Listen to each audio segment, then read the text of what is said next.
Pagbasa mula sa unang sulat ni Apostol San Juan.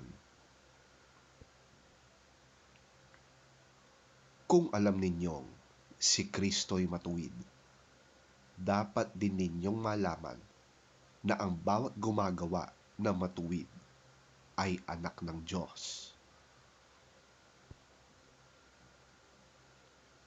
Tingnan ninyo kung gaano kalaki ang pag-ibig sa atin ng Ama. Tinatawag niya tayong mga anak ng Diyos, at yan nga ang totoo. Ito ang dahilan kung bakit hindi tayo nakikilala ng mga makasanlibutan. Hindi nila kinikilala ang Diyos. Mga minamahal, anak na tayo ng Diyos ngayon, ngunit hindi pa nahayag ang magiging kalagayan natin. Ngunit alam nating sa pagparitong muli ni Kristo, tayo'y matutulad sa Kanya, sapagkat makikita natin kung sino talaga siya. Kaya't ang sino mang may ganitong pag-asa ay nagsisikap na maging malinis ang pamumuhay tulad ni Kristo. Ang bawat nagkakasala ay lumalabag sa kautusan ng Diyos, sapagkat ang kasalanan ay paglabag sa kautusan. Nalalaman ninyong naparito si Kristo upang pawiin ang ating mga kasalanan, at siya'y walang kasalanan. Ang nananatili sa Kanya ay hindi nagpapatuloy sa pagkakasala. Ang sino mang nagpapatuloy sa pagkakasala ay hindi nakakita ni nakakilala man sa Kanya.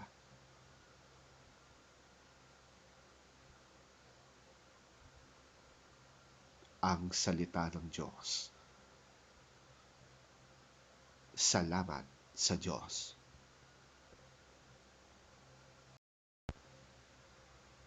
Ang mabuting balita ng Panginoon ayon kay San Juan. Papuri sa iyo, Panginoon. Kinabukasan, nakita ni Juan na si Jesus ay lumalapit sa kanya. Kaya't sinabi niya, "Tingnan ninyo, siya ang kordero ng Diyos na nag-aalis ng kasalanan ng sanlibutan." Siya ang tinutukoy ko nang sabihin kong ang dumarating na kasunod ko ay higit sa akin, sapagkat siya'y naroon na bago pa man ako ipanganak. Hindi ko rin siya kilala noon, subalit ako'y naparitong nagbabautismo sa tubig upang ipakilala siya sa Israel. Ganito ang patotoo ni Juan. Nakita ko ang Espiritu na bumababa na parang isang kalapati na buhat sa langit at nanatili sa kanya. Hindi ko nga siya kilala noon, ngunit ang nagsugo sa akin upang magbautismo sa tubig ang siya ring nagsabi sa akin, "Ang sino mang makikita mong bababaan at pananatilihan ng Espiritu, siya ang magbabautismo ng Espiritu Santo sa inyo." Ngayon ay nakita ko siya at pinapatotohanan kong siya ang anak ng Diyos.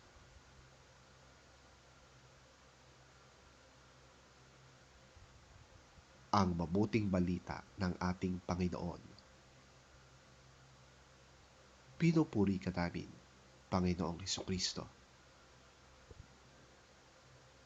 The east side of the Jordan River, where John was baptizing.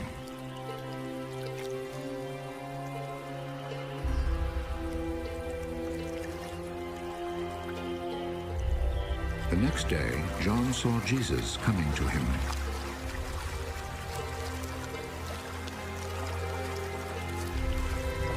There is the Lamb of God, who takes away the sin of the world.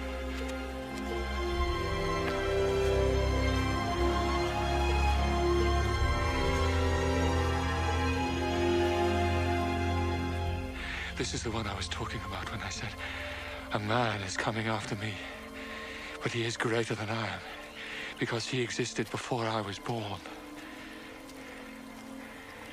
I did not know who he would be,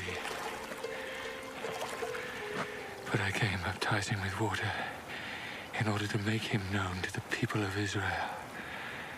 And John gave this testimony. I saw the Spirit come down like a dove from heaven and stay on him. I still did not know that he was the one, but God, who sent me to baptize with water, had said to me, you will see the Spirit come down and stay on a man. He is the one who baptizes with the Holy Spirit. I have seen it, and I tell you that he is the Son of God.